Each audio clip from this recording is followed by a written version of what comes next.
안녕하십니까. 경영학 박사이면서 현재 손해상사로 근무 중인 전주대학교 금융보험학과 이윤석 교수입니다. 자, 오늘 알아볼 내용은요, 두 가지가 좀 독특합니다. 첫 번째는 다친 부위가 리스퍼란 관절이라고 하는 흔치 않은 부위고요. 두 번째는 이분이 업무 중 사고를 당했지만 회사와의 관계 때문에 산재로 처리를 못하시고 교통사고로 처리가 됐습니다. 근데 이제 이 업무 중 사고는 모든 가해자가 업무와 관련된 사장님 또는 동료 근로자일 경우에는 대인배상 2에서는 면책입니다. 이제 이 경우에 업무 중 사고라면은 자동차 보험에서는 책임보험만 적용이 되거든요. 그렇다면 결국 리스프란 관절 교통사고가 발생했을 경우에 책임보험에서 어떤 식으로 보상이 되는지 실제 사례 소개시켜 드리도록 하겠습니다. 먼저 사건 내용 보도록 하시죠.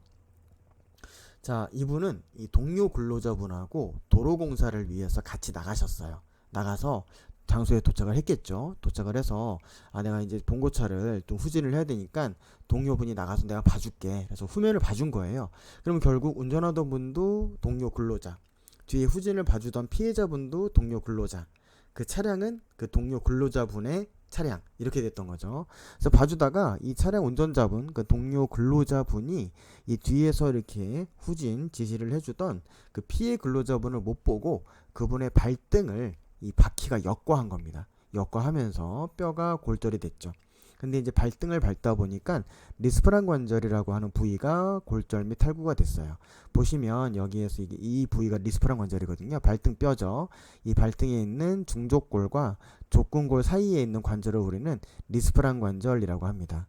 이 리스프란 관절이 골절이 되면 옆에서 보셨을 때 이렇게 발바닥은 되었을 때 아치형을 그리고 있죠. 뼈가 아치형을 그리고 있는데 골절 및 탈구가 되면 밑으로 이게 빠져버리잖아요.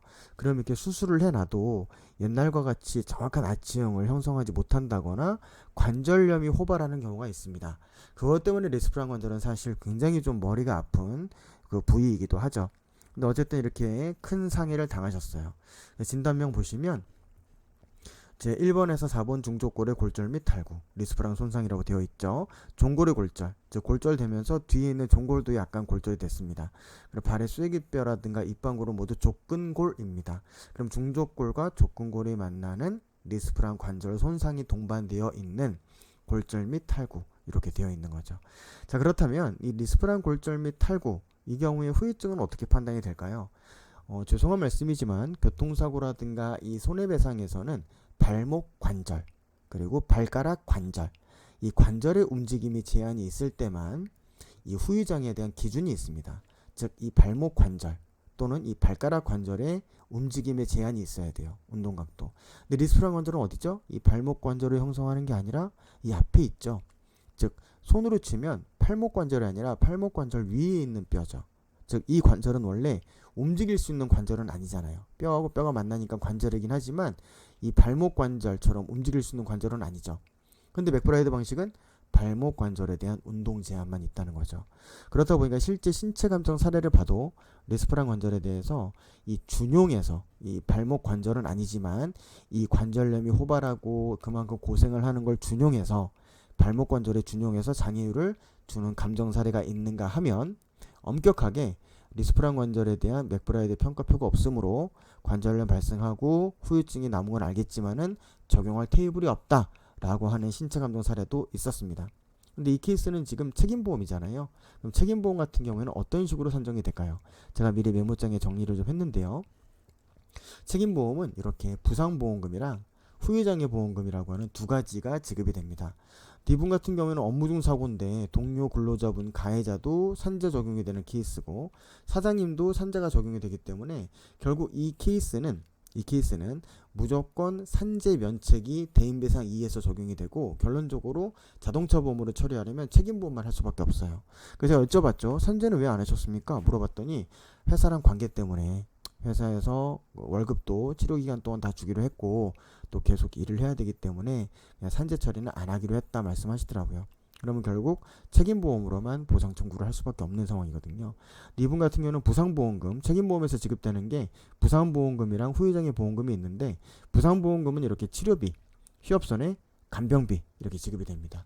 이분이 리스프란 관절 골절이라든가 수술하고 탈구 있고 종골 골절도 있고 다 적용해가지고 상해 등급을 따지면 책임보험에서 2급에 해당이 돼요.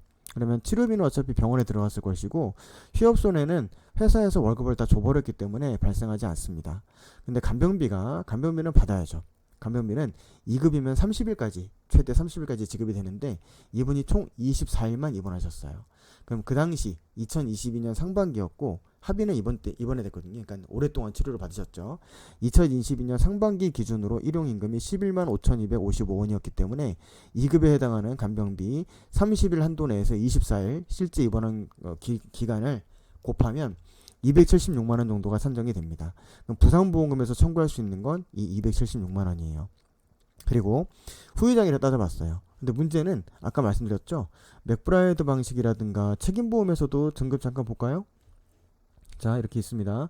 책임보험 후유장애 등급도 보시면 한쪽 다리의 3대 관절 중 한 개 관절의 기능에 장애가 남은 사람, 엄지발가락 또는 그 외에 4개의 발가락을 제대로 못 쓰게 된 사람, 발가락 아니면 발목 관절이에요. 근데 리스프란 관절은 발가락 관절도 아니고 발목 관절도 아니죠.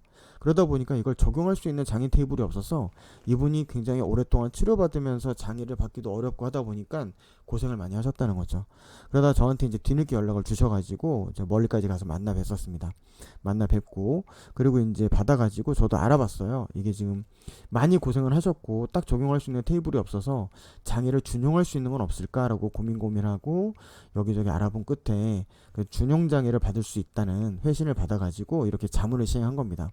그래서 중저고골절도 있고 이렇게 해서 퍼센트가 이렇게 떨어지고 14% 노인의 생실률을 준용할 수 있고 근거는 외상성 관절염 때문에 그렇고 그 다음에 그 책임보험 등급은 여쭤봤더니 12급 10이랑 적용할 수 있다. 이거 역시 준용장애지만은 외상성 관절염 발생 가능성이 높아서 인정해 줄 수 있겠다.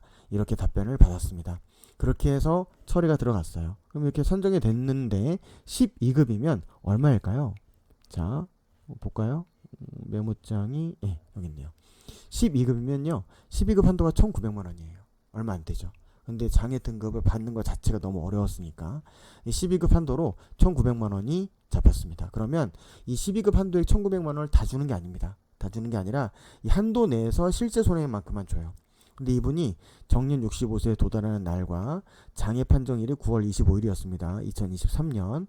그리고 영구장애 받았으니까 여기에 따른 개수에 따라서 실제 손해를 월소득 근로소득 원청징수부를 기준으로 348만원 돈의 14%와 192.1152라고 하는 개수를 65세까지의 개수를 적용하니까 실제 손해액은 9,300이 나왔어요.